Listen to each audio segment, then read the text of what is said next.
Lévis sans interdit, bonjour. Bonjour Elisabeth. Bonjour Cécile, bonjour Patrick. Alors, en bonjour annonçant, à tous. oui, la possible prolongation du pass sanitaire jusqu'en juillet prochain, Gabriel Attal, le porte-parole du gouvernement, a prononcé une phrase qui vous a fait bondir. Quelle est-elle ?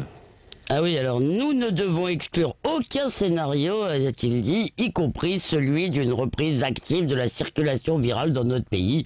Eh bien, je vous dis que le gouvernement a du pain sur la planche. Nous ne devons pas exclure une invasion d'extraterrestres. Est-ce que nous sommes prêts ?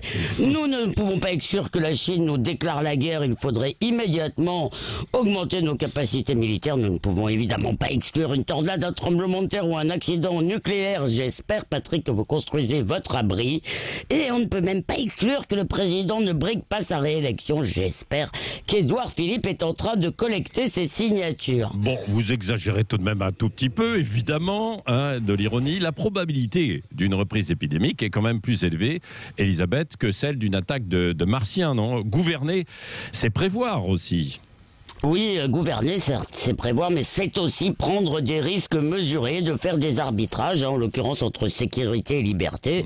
On ne peut pas limiter ad vitam, parce qu'on nous dit 2022, mais on commence à être sceptique, donc on ne peut pas limiter nos libertés individuelles toute la vie au prétexte que l'épidémie pourrait éventuellement reprendre. Et en fait, tout ça, c'est le principe de précaution, cher Patrick. Nous vivons sous cet empire, et cet empire, c'est celui de la peur. Alors, il a été inscrit, vous le savez, dans la Constitution en 2005, et ce qu'il dit en gros, c'est que lorsqu'un dommage, bien qu'incertain en l'état des connaissances scientifiques, pourrait affecter de manière grave et irréversible l'environnement, les autorités publiques doivent adopter des mesures pour l'empêcher.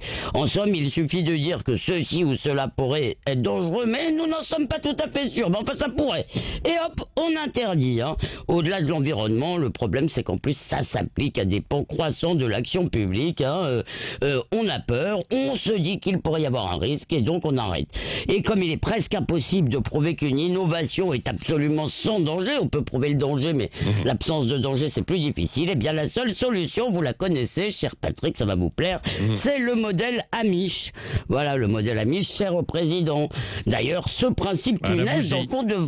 Oui, et ce principe funeste de précaution, eh bien il devrait finalement conduire à interdire le vaccin, parce qu'on peut pas on peut pas absolument affirmer qu'il est absolument sans risque. Et bien le risque, oui, c'est l'essence de la vie. En conséquence, le risque zéro, c'est la mort. Et moi, j'en ai marre d'être gouverné par des trouillards. Bon, voilà, ça c'est dit. Lévis sans interdit.